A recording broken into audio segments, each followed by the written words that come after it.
The current set of select graphs examines distinctions in ratings crossed by gender. While the cross-tabulation in the full analysis report only examines distinctions between students identifying as either male or female, this set of graphs also includes reference to those who reported their gender as being one other than male or female, as well as those who prefer not to identify their gender at all. Unless otherwise mentioned, all distinctions described in this presentation are statistically significant. For this first distinction, crossed by identity as a member of the LGBTQ2S+ community, you can see that males are the least likely to report identifying as a member, while those who report their gender as other than male or female, and those who prefer not to identify their gender at all, being considerably more likely to identify as a member of this community. Similarly, males are less likely to report that they prefer not to answer whether they are a member of the LGBTQ2S+ community, while those who prefer not to identify their gender were, understandably, much more likely to report that they prefer not to answer this question as well. On average, males spend less time on homework compared to females and those who prefer not to identify their gender. Conversely, females reported spending more time on homework than those who identified their gender as one other than male or female. These findings are consistent with what LMI has learned in the past 30 years, having conducted more than 100 student surveys. Females also spend more time on social media compared to males and those who prefer not to identify their gender. Again, this finding is consistent across student surveys conducted by LMI. On average, males reported getting more sleep on school nights, including being significantly more likely to get more than 8 hours of sleep compared to students in the other three groups. This, as expected, is somewhat related to the lesser time spent on both homework and social media by males. Notably, both males and females are more likely to get between 6 to 8 hours of sleep on school nights, with those identifying their gender as other or preferring not to identify their gender at all, in greater proportion sleeping less than 6 hours. Those who identified their gender as other or prefer not to identify their gender at all reported lesser overall satisfaction with their schools. This is a common theme that carries through the rest of the survey, most attributable to the lesser feelings of emotional safety and belonging felt by these individuals. Here, those who prefer not to identify their gender were significantly less likely to report that at least some of their teachers know who they are outside of the classroom. In terms of students feeling comfortable being themselves at school, which is a new measure in the 2024 Community and Belonging Survey, both those who identified their gender as other and those who preferred not to identify their gender at all reported lesser agreement with this measure. Similarly, these latter two groups were also less likely to report that they are enthusiastically involved in out-of-classroom activities. Again, we find that those who identified their gender as other, or those who preferred not to identify their gender at all, were less likely to report strong sense of belonging at their schools.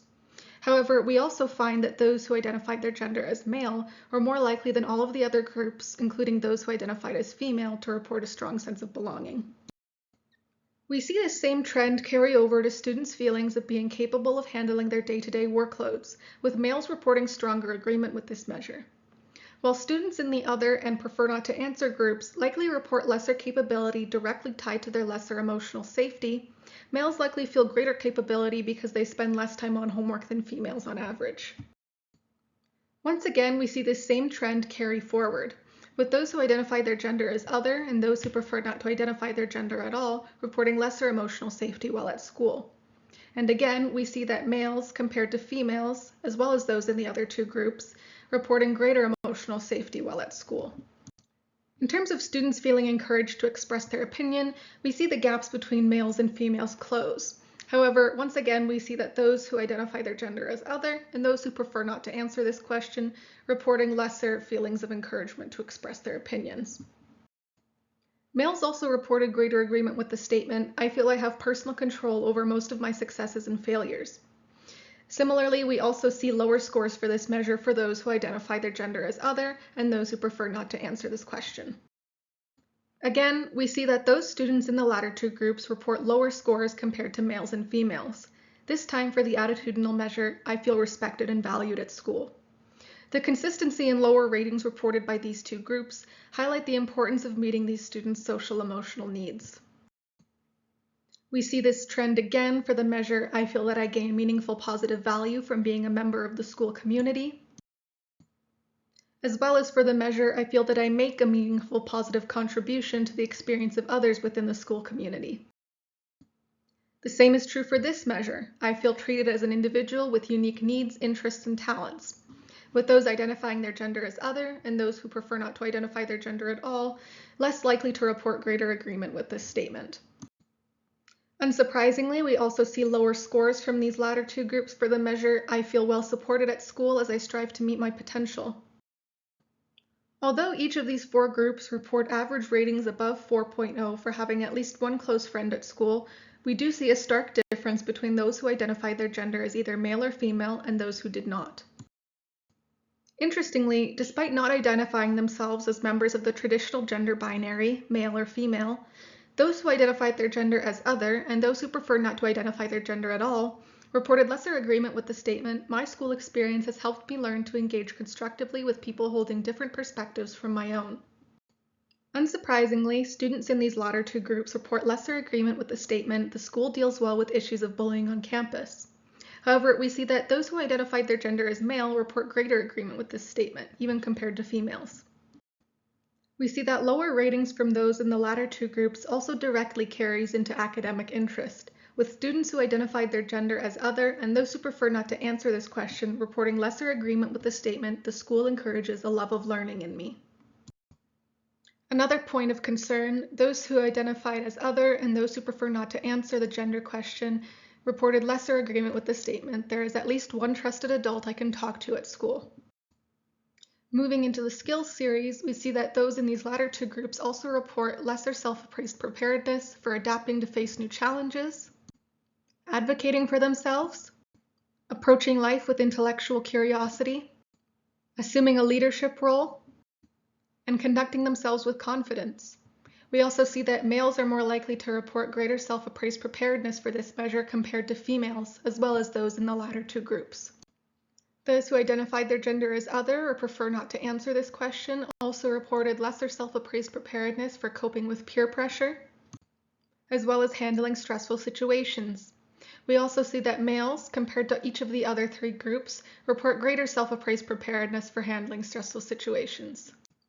Not quite as stark of a gender difference, but again we see that those who identify their gender as other than male or female, and those who prefer not to identify their gender at all, report lesser self-appraised preparedness for interacting in a diverse environment, with those who identify as female reporting slightly greater self-appraised preparedness for this measure. One of the more concerning results from this survey was that none of the four gender groups had average ratings above 4.0 for the self-appraised preparedness measure, making choices that support my emotional well-being. Once again, we see that those who identified their gender as other or prefer not to identify their gender at all reported lower scores for this rating. However, we also see that those who identified their gender as male reported considerably higher scores than females, as well as the latter two groups. Again, we see relatively lower scores for the self-appraised preparedness measure organizing time effectively across the four gender groups, with those who identify their gender as either male or female reporting greater self-appraised preparedness than those in the latter two groups. Similarly, we see that both males and females report greater self-appraised preparedness for setting high expectations for themselves compared to those who identified their gender as other and those who preferred not to identify their gender at all. Most likely attributable to their lesser feelings of belonging at school, we also see that those who identify their gender as other and those who prefer not to identify their gender at all report lesser self-appraised preparedness for working cooperatively in a group. An unfortunate but unsurprising finding is that those who identified their gender as other, and also those who prefer not to answer this question, report having been personally affected by experiences of discrimination at school in greater proportion compared to males and females. Looking to the specific types of discrimination experienced by students, we see that those who identified their gender as other and those who prefer not to identify their gender at all report in greater proportion experiencing discrimination on the basis of gender identity. The same is true for being discriminated against on the basis of sexual orientation. Interestingly, though to a lesser extent, we also see the same is true for discrimination on the basis of politics.